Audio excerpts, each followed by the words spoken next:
से अधीनस्थ बोर्ड के चेयरमैन साहब से भी वापस मिले हम। इस मामले में केंद्रीय चिकित्सा मंत्री मनसुख मांडविया जी तक भी हमने बात को पहुंचाया। उन्होंने भी बोला कि भी इसमें तुरंत प्रभाव से कार्रवाई करते हुए अगर पेपर लीक हुआ है तो रिकंडक्ट इस पेपर को करवाया जाए, ये उन्होंने आश्वासन भी दिया था और एक पत्र भी भेजा गया था जो काफ़ी वायरल भी हुआ था। दूसरा, मुख्यमंत्री जी ने भी आश्वासन दिया था, मुख्यमंत्री जी से भी मैं मिला था, उन्होंने भी आश्वासन दिया था कि अगर इसमें पेपर लीक प्रकरण हुआ है तो हम इस पेपर को दोबारा से करवाएंगे।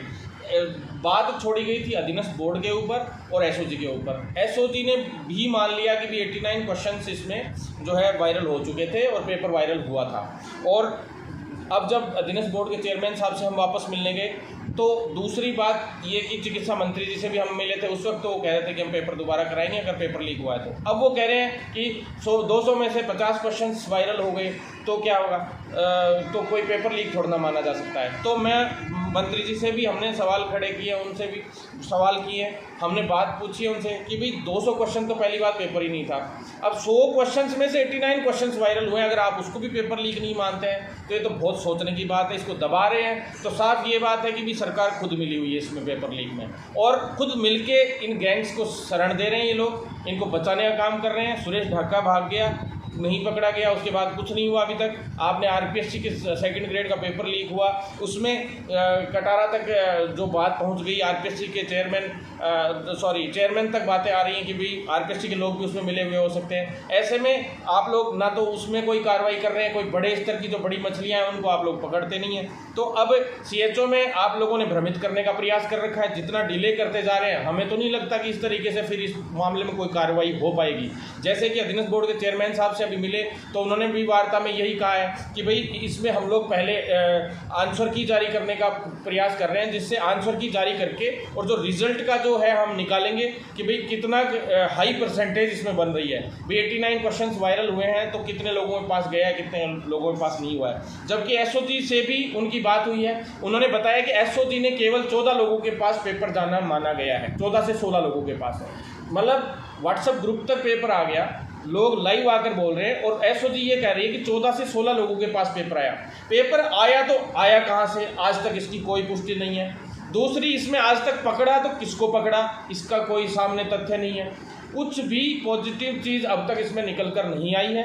इतने बड़े अभी रेगुलर आंदोलन हुए, स्वास्थ्य भवन का 3 बार हमने घेराव किया, अधीनस्थ बोर्ड का 3 से 4 बार हमने घेराव किया, यहाँ तक कि जो है एक बार रैली भी निकाली गई और बड़े स्तर पर हम घेराव का भी आगे प्लानिंग भी कर रहे हैं। तो ऐसे में सरकार साफ इसकी मंशा दिख रही है। जितने भी पेपर लीक्स हुए सारों को इसी तरह से दबाया गया है और ज़्यादातर पेपर लीक्स में कोई बड़ी कार्रवाई इन्होंने नहीं की। एसओजी में पहले भी मैंने केस दर्ज करवाए थे, प्रगति रिपोर्ट 2 बार मांगी, तब जाके पैरामेडिकल भर्ती में फर्जी डिग्रियों का मामला खुला। पीटीआई भर्ती में भी फर्जीवाड़ा हुआ।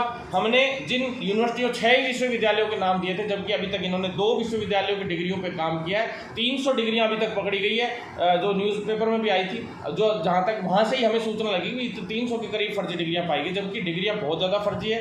अभी भी उसमें बहुत बड़ा फर्जीवाड़ा है। बाहर की डीम्ड यूनिवर्सिटियां हैं, उनके भी हमने 3-4 के नाम दिए हैं, साथ में राजस्थान की भी डीम्ड यूनिवर्सिटियां हैं, उनके भी नाम दिए हैं। तो ऐसे में जो फर्जीवाड़े पे फर्जीवाड़े हो रहे हैं, हाथ पे धरे बैठी है सरकार, हाथ धरे बैठी है और मेरिट आधार पर भर्तियाँ करा दी मेडिकल विभाग की सारी, जबकि लिखित परीक्षा से सारी भर्तियाँ होती तो शायद फेयरनेस रहती। तो साफ दिख रहा है कि ये चाहते कि डिग्रियाँ बनवा के लाएँ और ये इन्हीं के लोग लग जाएँ, पीछे से इनके कार्यकर्ता लग जाएँ इसमें, और जो है पैसे की मोटी कमाई ये लोग कर लें।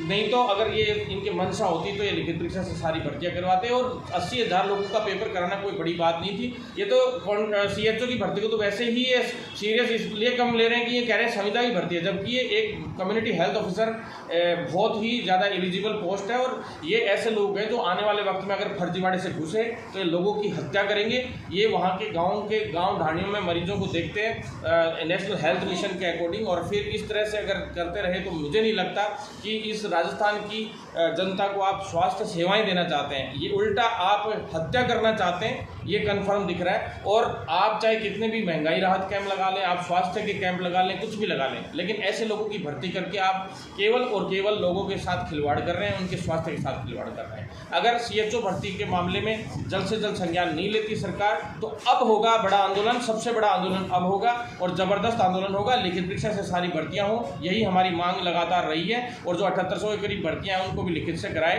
और नर्सिंग की और ANM की हो, चाहे अदर जो वैकेंसीज बच गई, और मेडिकल की सभी भर्तियाँ लगभग लिखित परीक्षा से हो, यही हमारी मुख्य रूप से मांग है। CHO की भर्ती का जो इशू है पेपर लीक का, वो जल्द ही हम मजबूती से अब इसको उठाएंगे। बड़े आंदोलन की रणनीति बनाई जा रही है, बड़े स्तर पर आंदोलन किया जाएगा, सरकार को घेरा जाएगा।